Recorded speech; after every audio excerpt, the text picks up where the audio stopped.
குர்ஆன் பதிவு செய்கிறது, இன்னா யா அய்யுஹன் நாஸு கத் ஜாஅத்துக்கும் மவ்இஸத்தும் மிர் ரப்பிக்கும் வஷிஃபாஉன் லிமா ஃபிஸ் ஸுதூர். இந்த குர்ஆன் உங்களுக்கு இறக்கப்பட்டதனுடைய நோக்கம் என்ன தெரியுமா? உங்களினுடைய உள்ளங்களினுடைய நோய்களை அழித்து உங்களை நற்பண்புடையவனாக மாற்றுவதற்கு நாம் குர்ஆனை இறக்கி இருக்கிறோம். ஹுவல்லஸீ பஅஸ ஃபில் உம்மீயீன ரசூலன் மின்ஹும் யத்லு அலைஹிம் ஆயாத்திஹி வ யுஅல்லிமுஹுமுல் கிதாப் வல் ஹிக்ம வ யுஸக்கீஹிம். இந்த முஹம்மத் ஸல்லல்லாஹு அலைஹி வஸல்லம் இந்த உலகத்திற்கு நபியாக அனுப்பப்பட்ட நோக்கம் என்ன தெரியுமா? உங்களை நற்பண்புடையவராக மாற்றுவதற்காக நாம் அனுப்பி இருக்கிறோம். எல்லோருக்கும் ஒரு ஆசை இருக்கிறது, இந்த உலகத்திலும் நாங்கள் வெற்றியாளராக இருக்கணும், நாளை மறு உலகத்திலும் நாங்கள் வெற்றியாளர்களாக மாறணும். கத் அஃப்லஹ மன் ஸக்காஹா, யார் தங்களினுடைய ஒழுக்கத்தை சீர்படுத்தினாரோ, தங்களினுடைய பண்புகளை யார் அழகுபடுத்தினாரோ அவர் வெற்றி பெற்று விட்டார். வகத் ஹாப மன் தஸ்ஸாஹா, யார் தங்களினுடைய ஆத்துமா ஒழுக்கத்தினுடைய விஷயத்தில் கவனம் செலுத்தவில்லையோ அவர் தோற்றுவிட்டார். குர்ஆன் பதிவு செய்கிறது. ஆதலான அன்பு சகோதரர்களே, இஸ்லாம் பல்வேறு ஒழுக்கங்களை இந்த உலகத்திற்கு கற்றுக் கொடுக்கிறது. அந்த ஒழுக்கம் இருந்தால் மட்டும்தான் அல்லாஹ் நம்மை நேசிப்பார். நம்மிடத்தில் இபாதத் இருக்கிறது, நம்மிடத்தில் எல்லா விதமான நன்மைகளும் இருக்கிறது. ஆனால் அல்லாஹ்வை நாளைக்கு நாங்கள் சந்திக்கும் பொழுது நற்பண்புடையவர்களாக நாங்கள் சந்திக்காவிட்டால், இல்ல மன் அத்தல்லாஹ பிகல்பின் சலீம், யாருக்கு அந்த சுவனம்? அல்லாஹுவை அவர்கள் சந்திக்கும் பொழுது தங்களினுடைய ஆன்மாக்களின் நோய்களை சுத்தப்படுத்தி நற்பண்புடையவர்களாக யார் அல்லாஹுவை சந்திக்கிறார்களோ அவர்களுக்குத்தான் அல்லாஹ் அந்த சுவனங்களை வைத்திருக்கிறார். அந்த நற்பண்புகளை பற்றி நிச்சயமாக நாங்கள் அதிகம் பேச வேண்டும். நம்முடைய உறவுகளோடு நற்பண்புகளை தெரிந்து கொள்வதற்கு நாங்கள் ஆசைப்பட வேண்டும். எம்மிடத்தில் இருக்கக்கூடிய நற்பண்புகள் எவை என்பதை முதலில் நாம் தனிமையாக உணர வேண்டும். எம்மிடத்தில் இல்லாத பண்புகள் எவை என்பதை முதலில் நாங்கள் எம்மோடி உரையாட வேண்டும். அந்த அடிப்படையில் தான் இருக்கக்கூடிய இந்த குறிப்பிட்ட நாட்களில் இஸ்லாம் இந்த உலகத்திற்கு கூறக்கூடிய அழகிய பண்புகளை தொடர்ச்சியாக நாம் காண இருக்கிறோம். எல்லா நற்பண்புகளிலும் முதன்மையானது இஸ்லாம் முதல் நற்பண்பாக இந்த உலகத்திற்கு அறிமுகப்படுத்தக்கூடியது அஸ்ஸபுர், பொறுமை. நாம் அதிகம் கேள்விப்பட்டிருப்போம், பிறருக்கு உபதேசம் செய்யும் பொழுது பாய் ரொம்ப கொஞ்சம் பொறுமையாக இருங்கள், சபுராக இருங்கள்.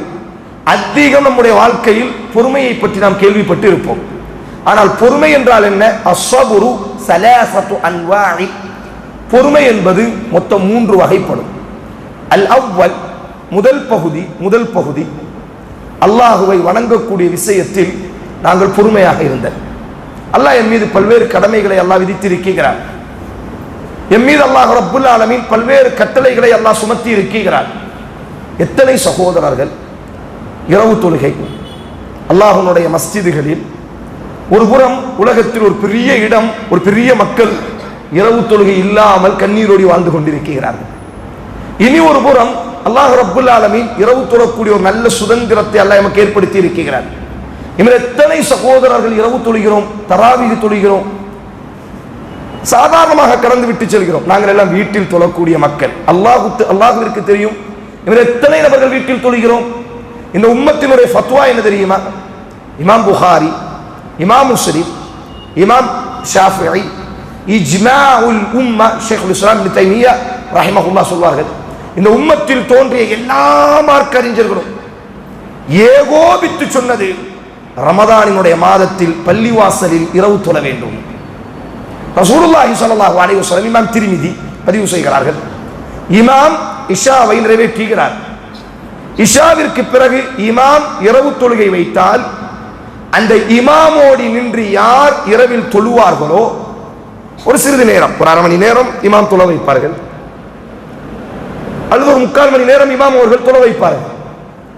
யார் இமாம் அவர்கள் தொழுகை நடத்தும் பொழுது இமாம் அவர்களுக்கு பின்னால் இரவில் நின்று தொழுவாரோ வானவர்கள் எப்படி எழுதுவார்களாம் தெரியுமா? இவர் இரவு தொழுதார் என்று எழுத மாட்டார்களாம். இமாமிற்கு பின்னால் இவர் தராவீஹை தொழுததினால் இரவு முழுவதுமே நின்று கொண்டு தொழுதார் என்று வானவர்கள் எழுதுவார்களாம். அப்ப பொறுமையினுடைய முதல் பகுதி என்ன தெரியுமா? அல்லாஹ்வை வணங்கக்கூடிய விஷயத்தில் ஷைத்தான் ஒரு விதமான பலகீனத்தை ஏற்படுத்துவான். ஷைத்தானினுடைய முதல் பகுதி எப்படி இருக்கும் தெரியுமா? நச்சு கருத்துக்களை அழகிய முறையில் ஷைத்தான் நம்முடைய உள்ளத்தில் விதைப்பான். இரவு 4 மணிக்கு தொழுதால் எவ்வளவு அழகா இருக்கும் தெரியுமா? ஹுசைன், நீங்க 3 மணிக்கு எந்திரிச்சு அல்லாஹ்வை தொழுதால் எவ்வளவு அழகா இருக்கும் தெரியுமா? நம்ம எத்தனை நாள் 3 மணிக்கு எந்திரிச்சு தொழுது இருக்கிறோம்? நம்ம எத்தனை நபர்கள் 3 மணிக்கு எழுந்து 3/4 மணி நேரம் தொழுது இருப்போம்? ஷைத்தான் உங்களை இந்த இபாதத்திலிருந்து வெளியேற்றுவதற்கு ஷைத்தான் செய்யக்கூடிய முதல் விஷயம் என்ன தெரியுமா? இபாதத்தில் ஒரு பொறுமையற்ற நிலையை ஏற்படுத்துவார். காலை فَسَبِّحْ بِحَمْدِ رَبِّكَ قَبْلَ طُلُوعِ الشَّمْسِ وَقَبْلَ غُرُوبِهَا குர்ஆன் பதிவு செய்கிறார். எப்ப நம்ம எல்லாம் தொழுதோம் அல்லவா ஃபஜ்ர் தொழுகை, இது போன்று அல்லாஹ் நம் மீது கடமையாக்கி இன்னொரு கடமை என்ன தெரியுமா? சூரியன் உதயமாகுவதற்கு முன்னால் அல்லாஹுவை துதிப்பதும் சூரியன் மறைவதற்கு முன்னால் அல்லாஹுவை துதிப்பதும். ரசூலுல்லாஹி ஸல்லல்லாஹு அலைஹி வஸல்லம் நாளைக்கு மறுமையில் ரசூலுல்லாஹ்வை பார்த்து கேட்டார்கள். ஜாபிர் பின் அப்துல்லாஹ் ரலியல்லாஹு அன்ஹு அவர்கள் பதிவு செய்கிறார் சஹீஹ் முஸ்லிம்.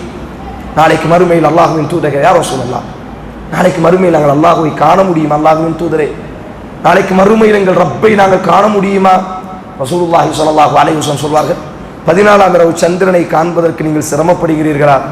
இல்லை அல்லாஹ்வின் தூதரே, அதுபோலத்தான் நாளைக்கு மறுமையில் உங்கள் ரப்பை நீங்கள் காண்பீர்கள். யாருக்கெல்லாம் ரப்பை காண வேண்டும் என்ற ஆசை இருக்குமோ ஃபஸப்பிஹ் பிஹம்தி ரப்பிக் قبل طلوع الشمس وقبل غروبها. சூரியன் உதயமாகுவதற்கு முன்னால் அல்லாஹ்வை துதிக்கட்டும், சூரியன் மறைவதற்கு முன்னால் அல்லாஹ்வை துதிக்கட்டும். ஷைத்தான் என்ன செய்வான் என்று சொன்னால், ஃபஜ்ர் தொழுக முடியும், என்ன செய்யலாம்? நோன்பு வச்சிருக்கிறோம், ஓய்வு எடுக்க வேண்டும். ஆனா உண்மையிலே போய் நாங்கள் ஓய்வு எடுப்போமா? வெளியே போய் அத்தியோர்த்திட்ட பேசிட்டு இருப்போம். ஆனால் அதே நேரத்தில் ரசூலுல்லாஹ்வுடைய சுன்னா என்ன? ஃபர்து தொழுதால் ரசூல் ஸல்லல்லாஹு அலைஹி வஸல்லம் ஃபஜ்ர் தொழுதால் அந்த இடத்திலேயே அமர்ந்திருப்பார்கள் சூரியன் உதயமாகக்கூடிய வரை. நான் ஏன் சொல்ல வருகிறேன் என்று சொன்னால், தேவை இருக்கிறது, வேலை இருக்கிறது, தாராளமாக வெளியே செல்லலாம், எந்த மாற்று கருத்தும் இல்லை.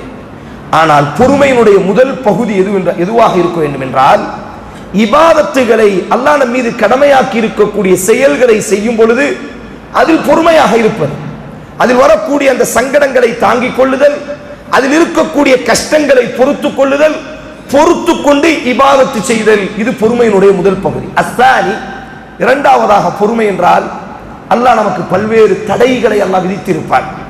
மது அருந்த வேண்டாம், போதை வஸ்துக்கள் உபயோகப்படுத்த வேண்டாம், ஹலாலான பாதையில் உங்கள் சம்பாத்தியம் இருக்க வேண்டும், இவர்களைத்தான் காண வேண்டும், இவர்களோடித்தான் உரையாட வேண்டும் என்று அல்லாஹ் ரப்புல் ஆலமீன் பல்வேறு தடைகளை நமக்கு மத்தியில் அல்லாஹ் விதித்திருப்பான்.